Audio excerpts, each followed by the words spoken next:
안녕하세요. 저는 경기도에서 전원주택 살이를 하고 있는 40대 초반의 여자예요. 늘 매해 이맘때쯤이면 꼭 제 속을 흔들어 놓던 김장. 그 김장이 올해도 아니나 다를까 저를 뒤흔들어 놨고 이렇게 사연까지 쓰도록 만들었습니다. 이제는 김치만 봐도 속이 울렁거릴 것만 같은데요. 제가 사랑하는 김치를 이대로 싫어하기만은 할 수가 없어 속이라도 풀려는 마음으로 사연을 적어봅니다.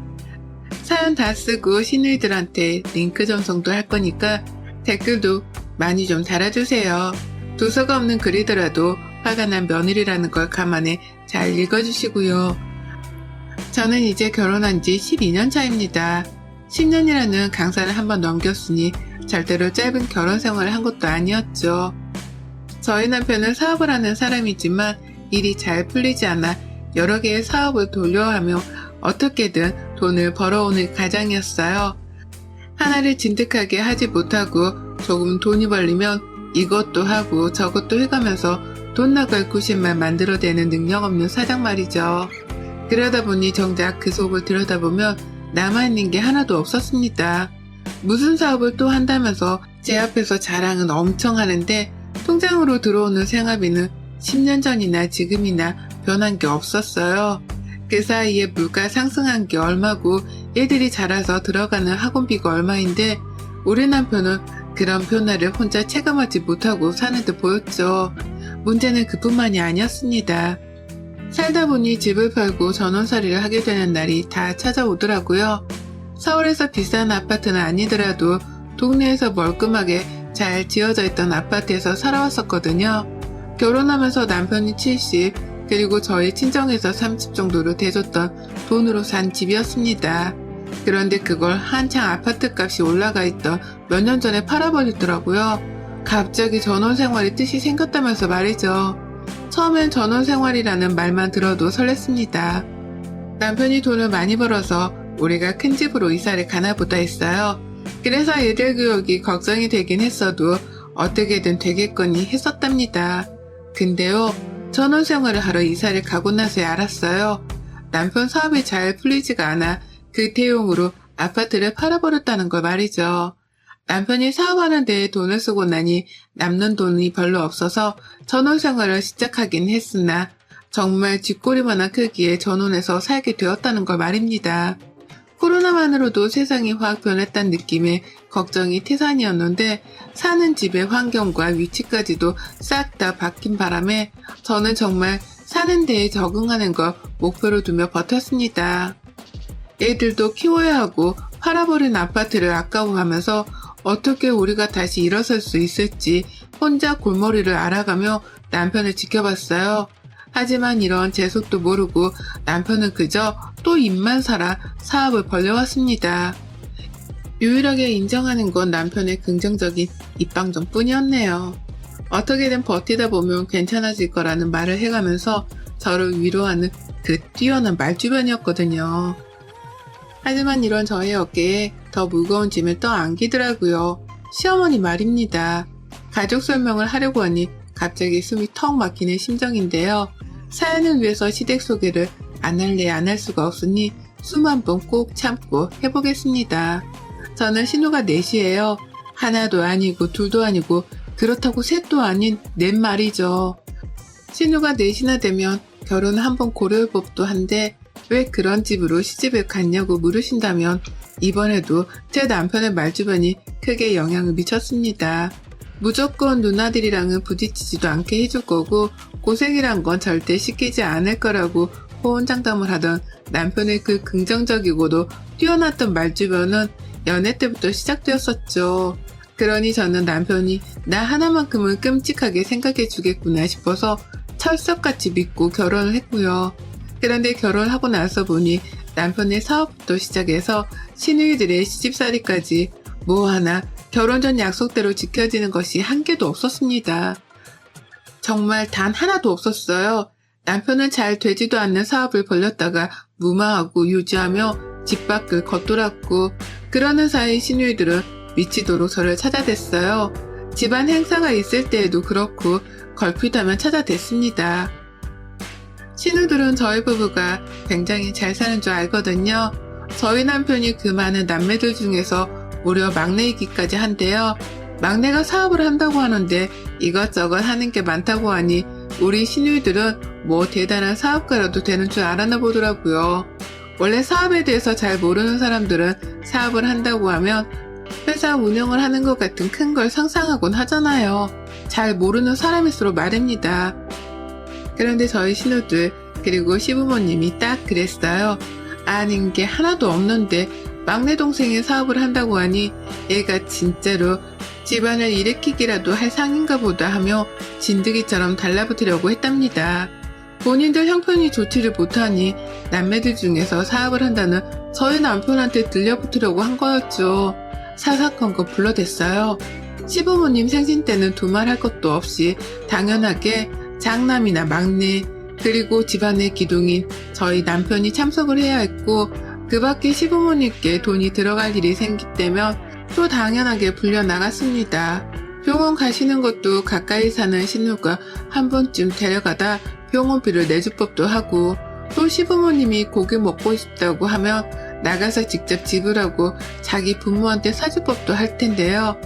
우리 시누들은 하나도 아니고 둘도 아니고 넷이나 되는 우리 시누이들은 모두 다 하나같이 당연하다는 듯 저를 찾았어요. 남편은 밖에서 사업을 하느라 바쁘고 정신이 없을 테니 집에서 가정주부로 살고 있던 저를 만만하다며 불러댄 겁니다.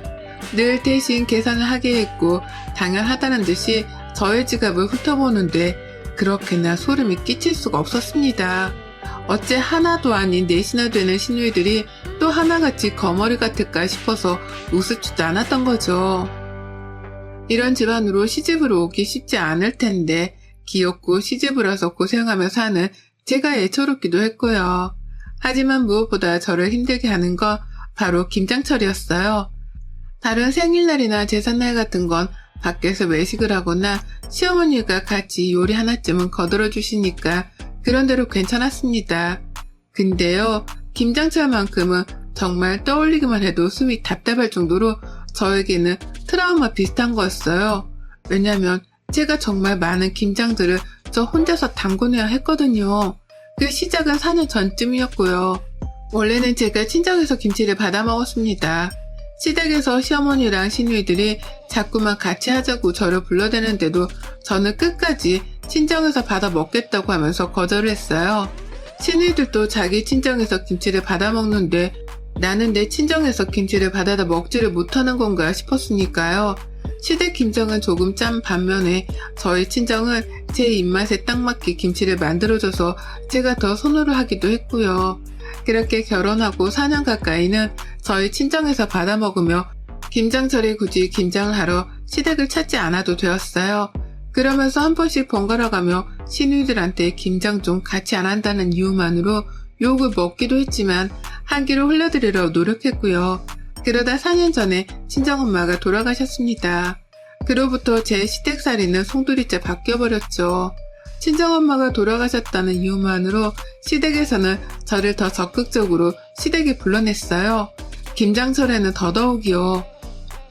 김장철이 아닐 때에는 외롭고 힘들 테니 와서 같이 밥 먹자며 불러내서 요리시키고 설거지시키며 고생은 다 시키더니만 김장철일 땐 작정을 했다는 듯 김장을 시키려고 불러내더라고요.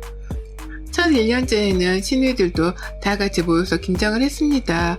모임 장소가 시댁이었는데요. 시어머니가 전날부터 아예 자고 가라면서 주말부터 저희 가족들을 다 불러내서는 시어머니 따라서 같이 장도 보고 수육 준비도 하며 잔치 준비를 하듯이 일을 했어요. 그러면 시누이들은 모든 김장할 준비가 다 끝나고 난 후에야 시댁으로 하나둘 자기 가족들을 데리고 참석을 했죠. 집안에 사람들이 빼곡하다 못해 꽉꽉 차서는 발 디딜 틈도 없었습니다. 김장을 하자고 모인 게 맞나 싶을 정도로 시누이들은 김장을 하기는커녕 관심도 가지질 않았어요. 자기 애들을 챙기질 않나, 갑자기 속이 울렁댄다면서 방 안으로 들어가 눕지를 않나 하다 손목이 아프다는 이유만으로 손 하나 까딱하지 않고 지켜만 보다가 김장이 다 끝난 후에야 수육을 먹겠다며 그 무거운 돼지고기를 손으로 직접 치켜 들어 올리는 신호도 있었습니다. 이것들이 나를 가지고 장난을 하는 건가 싶었죠. 하지만 너무 피곤하니까 어떤 말도 나오지를 않더라고요. 전날부터 시어머니 옆에서 긴장을 하며 김장 준비를 했던 것만으로도 힘이 다 빠질 것 같았는데 시누이들 가족들까지 우르르 몰려와 있는 시댁 안에서 내 아이들도 챙기고 김장도 하고 또 마무리를 하는 과정부터 시작해서 수육 삶기에 설거지까지 엄청나게 방대한 양의 일들을 해내야 했다 보니 체력이 남아돌지를 않았어요.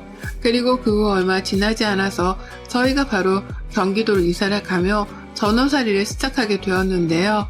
시누이들이 소름 끼치도록 이 말만 번갈아 하더라고요. 다음 김장은 너네 집에서 하자. 라는 말을 말이죠.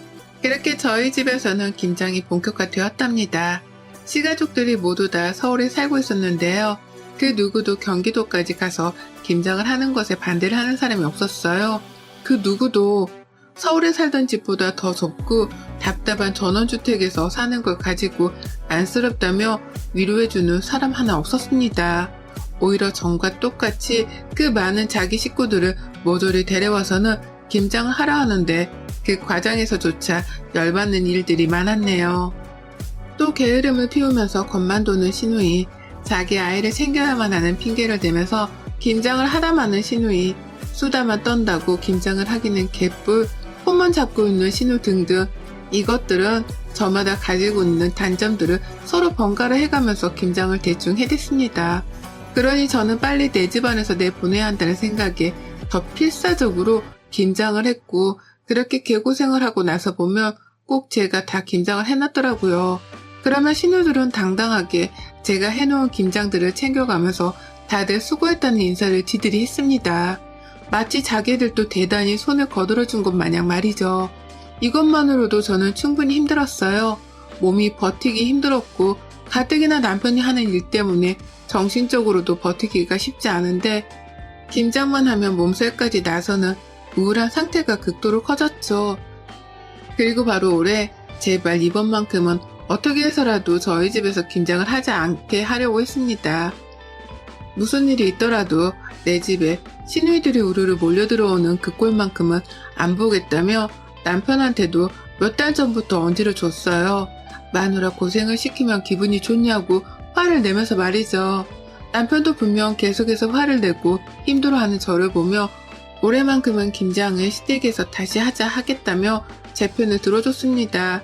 그리고 저도 그런 줄 알고 이번 김장철은 아무것도 안 하려 했죠. 다만 김장을 사먹는 게 아까워서 저 혼자 우리 가족 거를 만들려고 동네 슈퍼에서 대추 10포기 정도는 사놨고요. 그런데 저번 주말을 바로 하루 앞뒀던 금요일날 남편이 예고도 없이 그러더라고요. 누나들이 집에 온다는데? 배추랑 다 샀다는데? 라고요. 이 쪼다 같은 놈이 글쎄 누나들한테 집에 오지 말란 말도 못한 채 온다는 걸 오케이 했다는 겁니다. 김장을 자기 집도 아닌 제 집에서 하겠다며 지들끼리 배추도 사서는 준비를 마쳤다고까지 했네요. 저는 김장을 할 생각이 없다고 대답을 했으나 남편은 중간에서 어쩔 줄을 몰라 했고 시누들은 한사코 고집을 부렸어요. 김장철이 다 되도록 연락도 없고 이렇다 할 답이 없길래 우리끼리 배추를 다 샀다고요. 그러니 이제 와서 취소할 생각은 말고 후딱 김장 만들고서 해산이나 하자고 말이에요. 제가 하기 싫은 티를 팍팍 내면서 거절을 수 없던 비추니 그게 기분이 나빴던지 시누이들도 화를 틱틱 내더라고요. 그러면서 김장만 만들고서 후딱 해산할 테니 자기들을 시집살이 시키는 못된 신우로 만들지 말라는 말까지 했답니다. 정말 적반하장도 이런 적반하장이 따로 없었네요. 그리고 전 결국 무능하고 줏대없는 남편 때문에 시누이들을 다시금 제 집에 들이게 되었답니다. 맘 같아서는 당장이라도 집안을 뒤집어 놔서라도 거절을 하고 싶었지만 이미 배추를 100포기나 사놨다는 시누이들의 말, 이미 김장 준비 다 해놓고 한 달 전부터 우리 집에 올 계획을 세워놓고선 약속을 비웠다는 시누들의 말에 부담감을 100kg 정도는 떠안은 채로 시누들을 집에 들이게 되었어요. 그리고 시작되었죠. 며느리만의 단독 김장 퍼포먼스가 말이에요. 다 같이 하는 줄 알았습니다.